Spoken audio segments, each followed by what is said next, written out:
Je vous propose de peindre avec moi ce magnifique bouquet inspiré de l'art floral japonais. N'hésitez pas à aller voir sur mon blog, je vous ai indiqué comme d'habitude la photo d'inspiration, le matériel, les couleurs, mais également comment j'ai fait pour interpréter la photo d'inspiration de façon loose.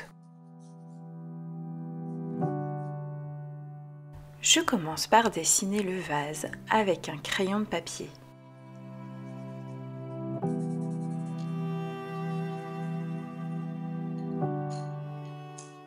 Puis, je peins le vase en dégradé de couleurs, du jaune, du vert, un mélange de bleu de manganèse et de jaune citron, et enfin du bleu de manganèse. Je laisse quelques espaces blancs pour suggérer des reflets, puis tout de suite après, avec un pinceau humide, je viens peindre juste en dessous du vase pour créer une ombre naturelle. Sans attendre et avec un gros pinceau rond, je commence à peindre ma première et les bords. Je veux que les couleurs fusionnent dans le vase car j'adore cet effet à l'aquarelle. Je vais prendre soin de bien faire varier les couleurs au sein de mes fleurs. En mélangeant du rose opéra avec du bleu outre-mer, j'obtiens un beau violet profond. Puis je trempe mon pinceau dans l'eau pour éclaircir la couleur et bien faire varier l'opacité de mes fleurs, c'est-à-dire la transparence. Puis je commence à peindre des feuilles en laissant les verts fusionner aussi dans mes fleurs.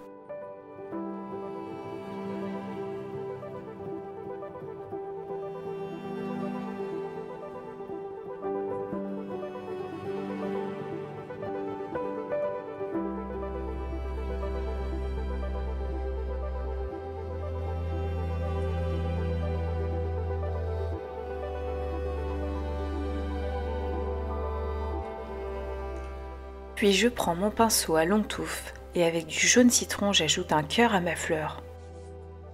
Puis je reprends mon pinceau rond et je continue à peindre les fleurs et le cœur de ma fleur fusionne avec les pétales.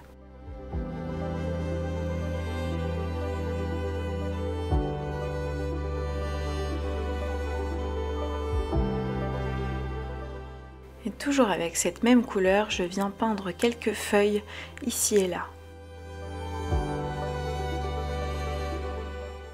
Puis avec mon violet plus foncé, je viens tapoter à quelques endroits pour ajouter un petit peu plus de profondeur.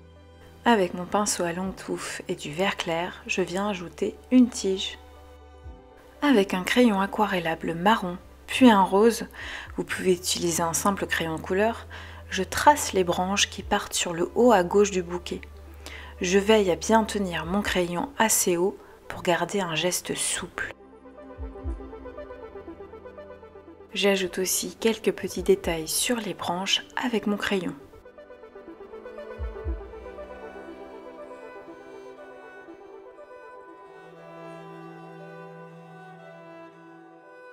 Puis je peins des petits feuillages et boutons de fleurs avec des couleurs très claires, du bœuf titanium et du rose opéra mélangé à de la gouache blanche.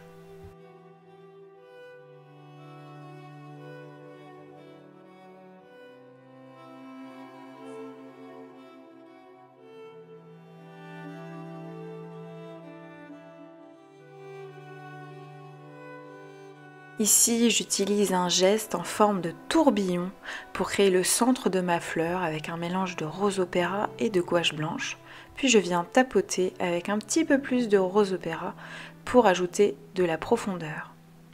Puis toujours avec mon pinceau à longue touffe, je rajoute des feuillages avec les couleurs que j'avais utilisées pour mon vase pour ajouter une petite touche de lumière.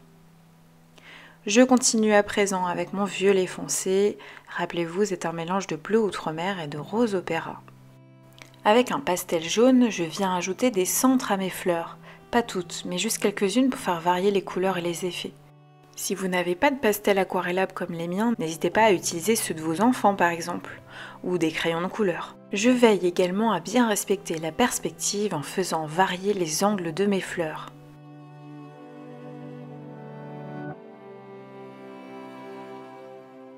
Dans mon cours dédié aux fleurs, je vous partage tous mes conseils pour peindre les fleurs sous différents angles afin de respecter la perspective, ainsi que différentes astuces pour simplifier les fleurs et les peindre de manière loose en lâchant prise.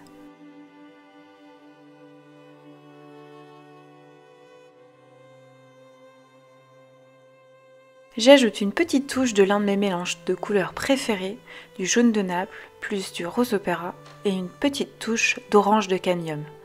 Je fais ce mélange sur une palette séparée car il ne faut pas salir ces couleurs-là, sinon elles deviennent ternes.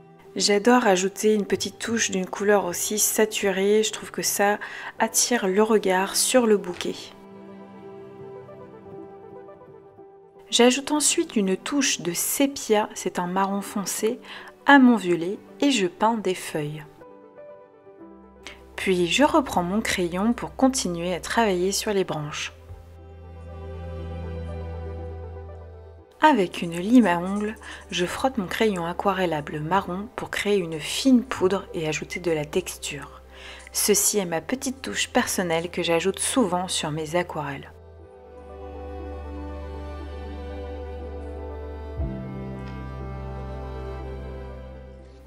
Avec un crayon légèrement plus clair, je continue à ajouter des détails.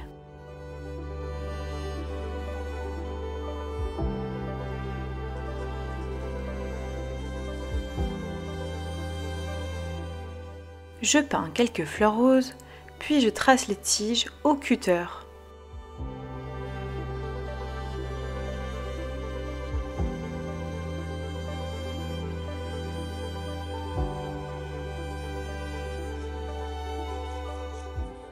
J'utilise de nouveau les mélanges de couleurs lumineuses de mon vase, du jaune citron et du bleu de manganèse.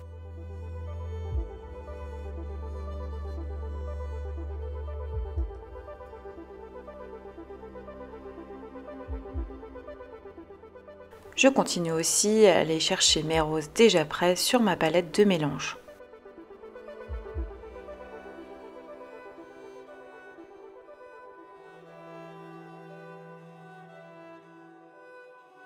Je peins les éléments que je vois sur la photo d'inspiration qui retombe à gauche du bouquet et j'ai en tête une forme de croix. Avoir en tête des formes simples m'aide toujours à simplifier les éléments de mes bouquets.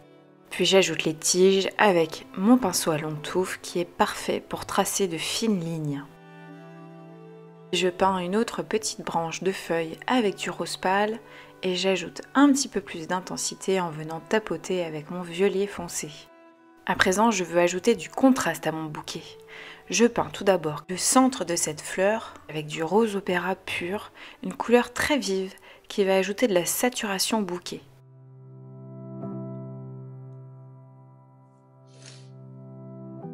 Puis, avec un pastel, je dessine aussi les feuilles plus foncées du bouquet pour ajouter de la texture.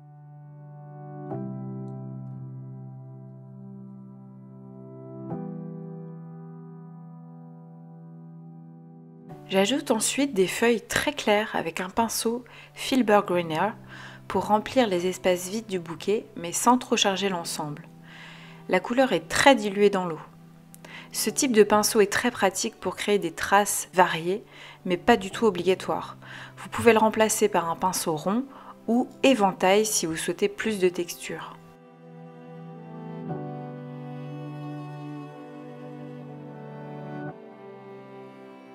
Puis je continue à dessiner avec mon pastel aquarellable foncé et j'alterne avec mon pinceau Filbert-Grenier pour peindre les feuillages clairs.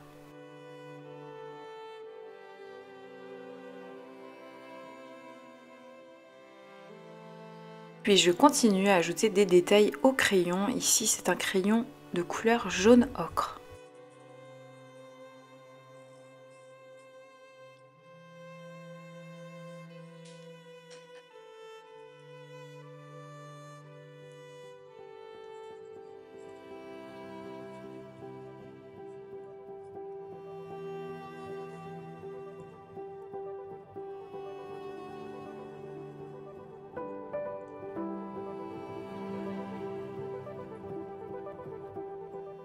Je viens flouter le rendu de cette fleur dont je n'aime pas trop l'aspect.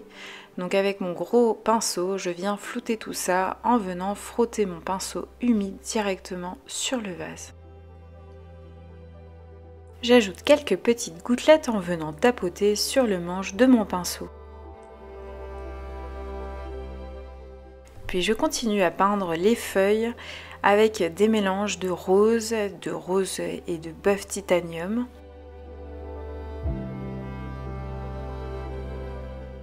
C'est le moment de vous demander si votre bouquet a besoin de quelques dernières touches de couleur ou de texture. Prenez le temps de bien regarder votre propre composition pour ne pas en faire trop. Pour ma part, je vais ajouter quelques détails au pastel turquoise pour apporter une petite touche de fraîcheur à l'ensemble.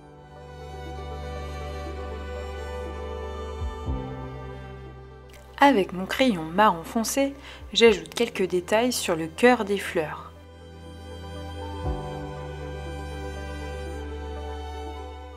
Avec de la gouache blanche, je rajoute quelques petites touches de lumière ici et là.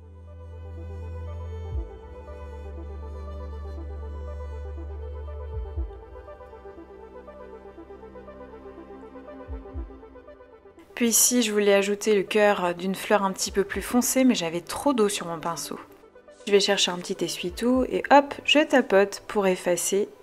Et je reviens de nouveau peindre avec ma couleur plus saturée. Je vais frotter mon pinceau sur mon godet de rose opéra.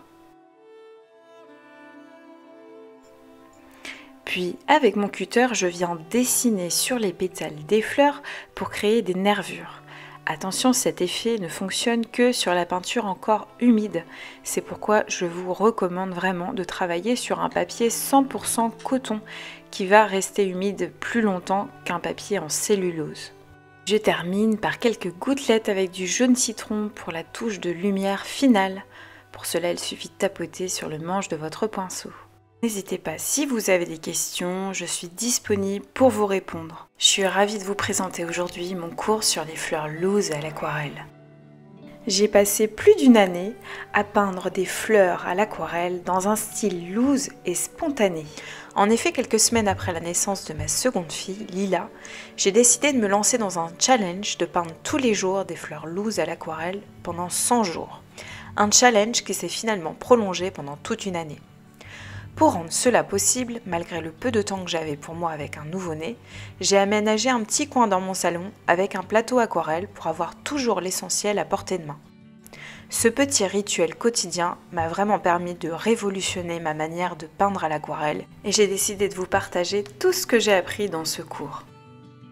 On va commencer par une petite partie où je vais vous partager tous mes conseils pour peindre de manière loose et détendue. Puis je vais vous partager toutes les techniques magiques qui vous permettront de peindre de magnifiques fleurs et bouquets. Détendre le geste, bien utiliser ses pinceaux, créer des dégradés, des fusions, des effets spéciaux. Une fois que vous maîtriserez les techniques de base, nous pourrons rentrer dans le vif du sujet et apprendre comment peindre des fleurs loose et spontanées. Simplifier les formes des fleurs pour arriver à peindre facilement tous les types de fleurs. Utiliser des techniques concrètes pour un résultat spontané. Ajouter de la perspective en peignant les fleurs sous différents angles. Comment créer son propre répertoire de fleurs loose dans son style. Créer de la lumière et de la profondeur. Et des exercices variés pour se détendre.